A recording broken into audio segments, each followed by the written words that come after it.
उसके अपने पति अतीक अहमद, देवर अशरफ और बेटे असद की मौत के बावजूद शाइस्ता परवीन का कुछ पता नहीं चल पा रहा है। शाइस्ता के घर से तीन लाशें उठी, लेकिन वह किसी के जनाजे में शामिल होने नहीं पहुंची। सवाल यह है कि दुखों का पहाड़ टूट पड़ने के बावजूद शाइस्ता परवीन आखिर छुपी कैसे रह सकती है।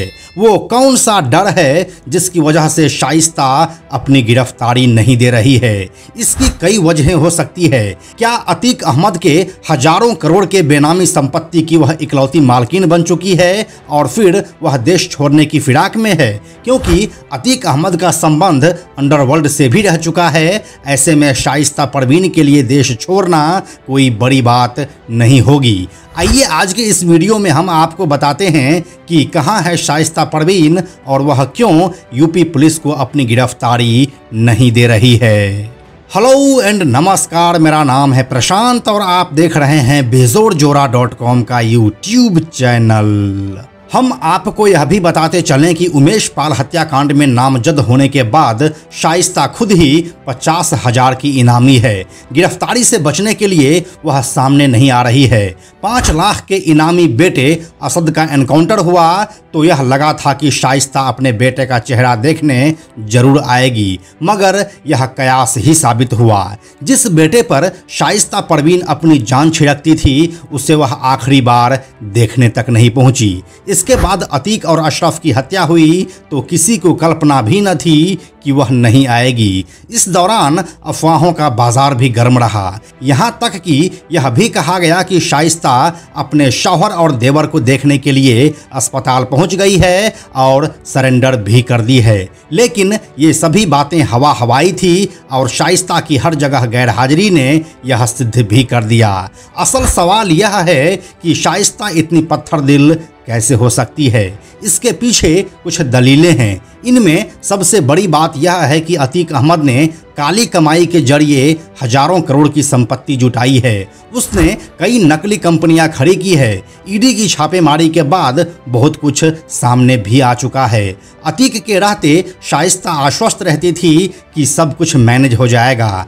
खुद शाइस्ता परवीन को बहुत ज़्यादा चिंता करने की आवश्यकता नहीं होती थी, मगर अब तो हालात एकदम उलट हो चुके हैं। अतीक अहमद का एक बेटा ढेर हो चुका है, 2 जेल में है और 2 बाल सुधार गृह में। अगर शाइस्ता परवीन यूपी पुलिस या कोर्ट के सामने आत्मसमर्पण कर देती है तो उसे भी जेल जाना होगा। इसके बाद उसके लिए जेल से जमानत पर बाहर आना आसान नहीं रहने वाला है। इसके साथ ही उसके खिलाफ कई नए मामले भी दर्ज हो सकते हैं। ऐसे में सलाखों के पीछे ही लंबी जिंदगी काटनी पड़ सकती है। उसके जेल जाते ही अतीक अहमद के लिए काम करने वाले भी हावी हो सकते हैं। लिहाजा संपत्ति को बचाने के लिए शाइस्ता ने इतना करवा घूंट पिया है। वहीं अब वह अतीक अहमद के प्रयागराज से लेकर देश के विभिन्न शहरों में रियल एस्टेट के कारोबार को संभालेगी।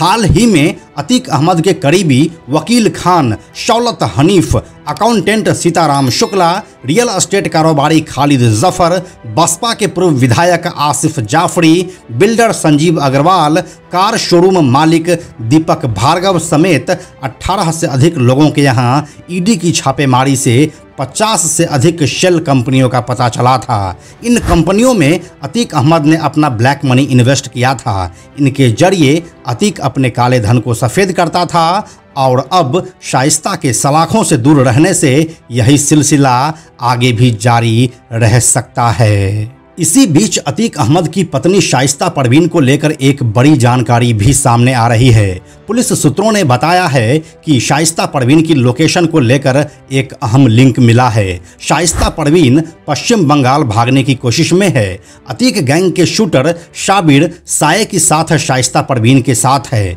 इसके अलावा कई महिलाएं भी बुर्का पहनकर उसी के साथ घूम रही है, जिससे शाइस्ता को आइडेंटिफाई करना मुश्किल हो रहा है। पुलिस सूत्रों के मुताबिक अतीक अहमद की बहन आयशा नूरी और पत्नी शाइस्ता परवीन लगातार अपनी लोकेशन बदल रही है। वह प्रयागराज के कछार इलाके में अपनी लोकेशन बदलकर छिप रही है। सूत्रों की माने तो शाइस्ता समेत ये तीनों पानी के रास्ते पश्चिम बंगाल जाने की फिराक में है। पुलिस सूत्रों के मुताबिक आयशा और शाइस्ता के साथ आधे दर्जन से ज़्यादा महिलाएं भी हैं जो लगातार बुर्का पहनकर आयशा और शाइस्ता के साथ रहती है। यही नहीं, आयशा और शाइस्ता रोजाना फ़ोन और अपना नंबर दोनों बदल रहे हैं। इसके साथ ही यूपी पुलिस के रडार पर वे लोग भी हैं जो लगातार आयशा, शाइस्ता और साबिर की हेल्प कर रहे हैं। यूपी के प्रयागराज में 24 फरवरी को हुई उमेश पाल हत्याकांड के बाद से शाइस्ता परवीन फरार चल रही है।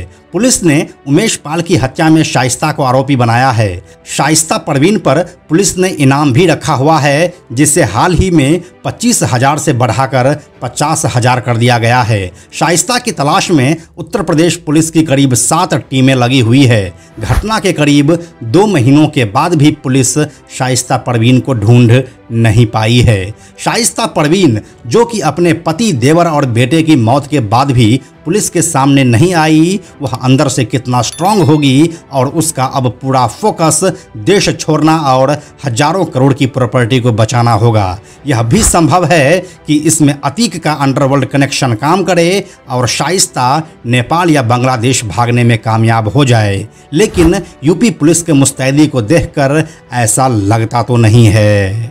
अब देखने वाली बात यह होगी कि पुलिस शाइस्ता परवीन को कब गिरफ्तार करती है। आपको क्या लगता है, क्या शाइस्ता परवीन पुलिस के गिरफ्त में आ पाएगी? हमें कमेंट में लिखकर बताइए। हम जल्दी मिलते हैं आपसे इस घटना के नए अपडेट के साथ। अंत में एक और ज़रूरी बात, हमने बेजोड़ जोड़ा का एक टेलीग्राम चैनल भी बनाया है जहां आपको हमारे सारे वीडियोस के लिंक सबसे पहले मिल जाएंगे। इसलिए आप लोग टेलीग्राम पर भी हमसे जुड़ें। टेलीग्राम पर हमसे जुड़ने के लिए सिंपली आप टेलीग्राम ऐप के सर्च में जाकर बेजोड़ जोड़ा लिखिए और चैनल पर जाकर ज्वाइन बटन क्लिक कर दीजिए। आप हमसे जुड़ जाएंगे। यह वीडियो अगर आपको पसंद आया तो इसे लाइक और शेयर जरूर करें। आने वाले वीडियोज़ के लिए बेजोड़ जोड़ा को सब्सक्राइब करके बेल आइकन को टच करना ना भूलें। Thank you so much.